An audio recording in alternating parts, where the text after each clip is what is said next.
Filhos de pais deprimidos têm uma chance 3 vezes maior de desenvolver o distúrbio do que filhos de pais não deprimidos. Mas pode ser difícil perceber os sintomas em crianças. As crianças também ficam deprimidas, não com a densidade dos adultos, por isso é difícil de detectar. A tendência é que as maiores variações de humor ocorram na adolescência, que é quando, na verdade, a depressão aflora.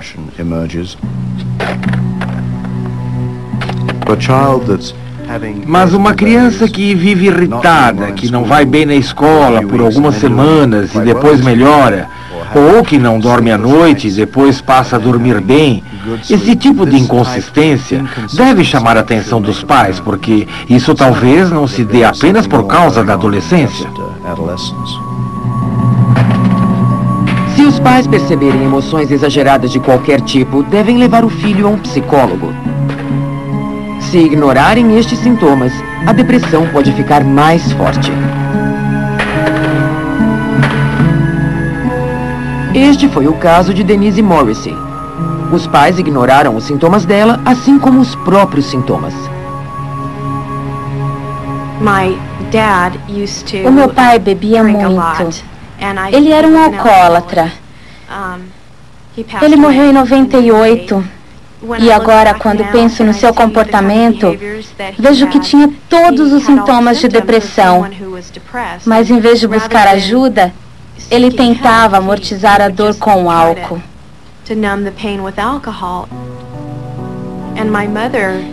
Minha mãe parecia ter vários dos sintomas também, porque ela dormia demais.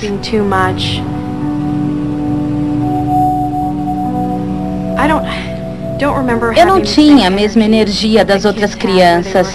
Elas eram felizes, corriam, gritavam, esse tipo de coisa. Eu sempre me senti com pouca energia e era séria demais.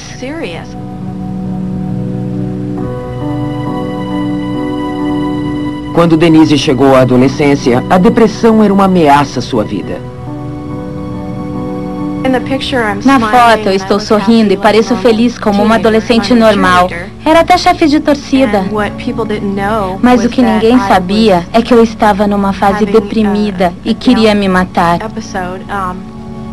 Eu era uma suicida.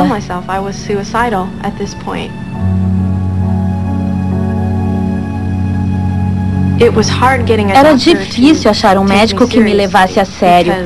Eu só ouvia coisas do tipo: bom, você tem tudo a seu favor. É jovem, está na escola, é inteligente, é bonita, coisas assim. Que razão eu teria para estar deprimida? As chances de recuperação de Denise aumentaram quando ela se casou com Jim, que a apoiava muito. Ele me incentivava a sair de casa, tomar sol, andar por aí.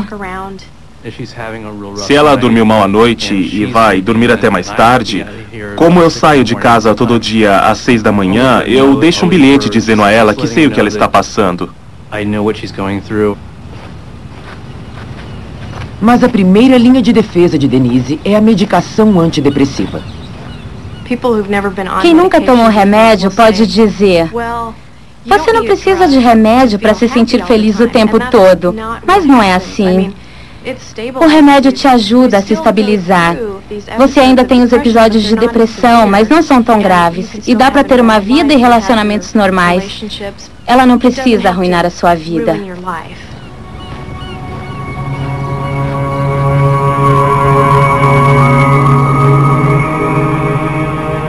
Um dos medicamentos mais bem-sucedidos controla uma substância química no cérebro chamada serotonina, um neurotransmissor que modera o comportamento e o humor humano.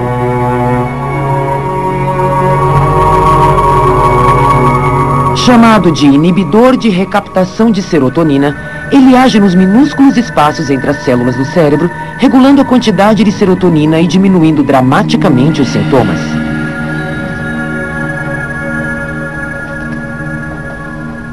Hoje existe uma grande variedade de antidepressivos, pois um único medicamento pode não funcionar para todos. O paciente, às vezes, pode ter de testar vários antidepressivos antes de encontrar o ideal para ele.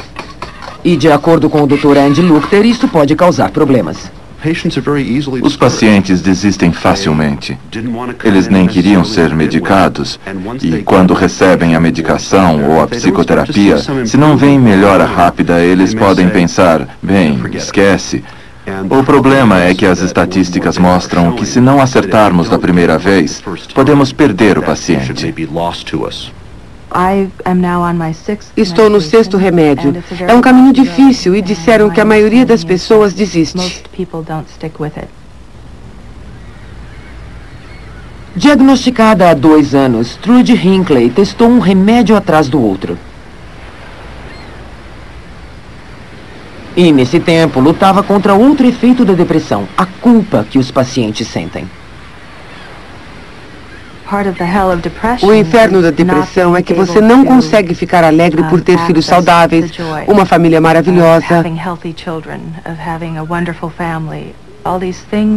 Todas essas coisas que deveriam nos deixar felizes e agradecidos, eu não sentia isso. Com a progressão da doença, ela se sentia cada vez mais distante de seu marido e seus filhos.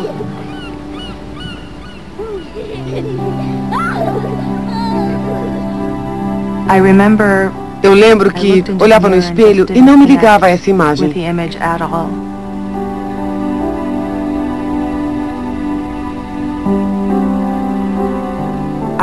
Definitivamente não estava mais interessada em sexo. Eu ficava irritada, gritava muito. Eu me sentia impotente na época. Eu cuidava das crianças, fazia o que tinha que ser feito em termos práticos. Mas via que minha mulher estava sofrendo imensamente. E eu não era capaz de fazer nada por ela. Meu maior receio era o impacto da doença nos meus filhos. Muitas vezes, quando ela estava deprimida, ela gritava muito comigo, sem motivo. E eu não tinha feito nada. E depois ela pedia desculpas e dizia que não estava bem, que estava deprimida, que eu não tinha culpa. Eu tentava ser mais boazinha com ela, mas não adiantava muito porque ela estava deprimida. Eu fiz o que pude, mas não adiantou muito.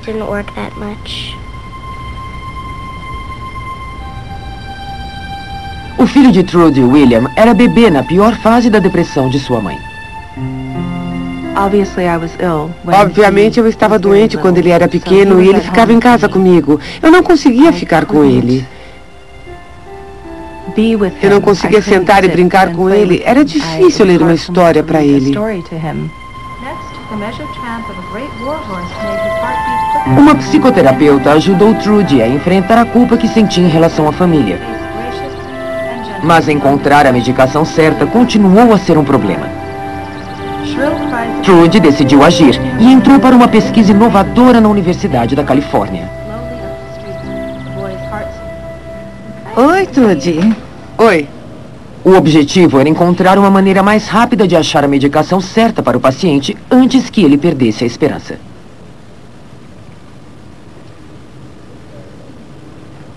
Não está doendo nada, não é? Não. Não. Usando um gel para estabelecer um bom contato, um capuz contendo eletrodos é colocado na cabeça de Trudy. Pronto, vá até a cama. Certo.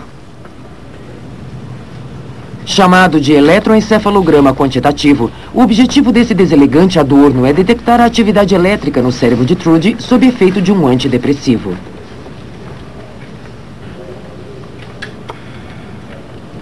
Uma vez convertido em informações digitais, os pesquisadores poderão analisar a função do cérebro antes da medicação e durante o tratamento. O estudo, liderado pelo Dr. Andy Lukter, revelou regiões do cérebro afetadas pela doença. O fluxo de sangue no cérebro geralmente é menor num paciente com depressão.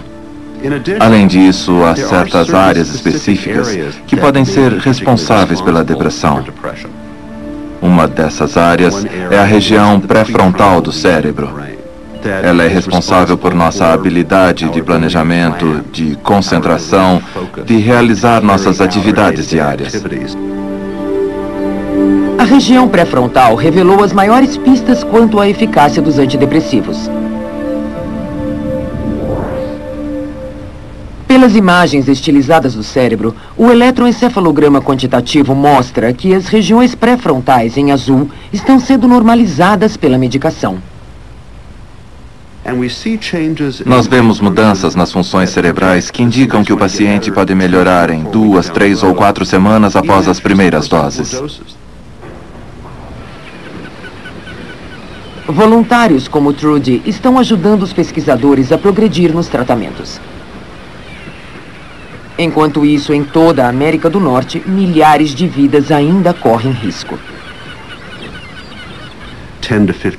Por ano, de 10 a 15% dos pacientes deprimidos acabam cometendo suicídio. Por esse motivo, é imperativo reconhecer a depressão e iniciar o tratamento da forma mais rápida e eficaz possível.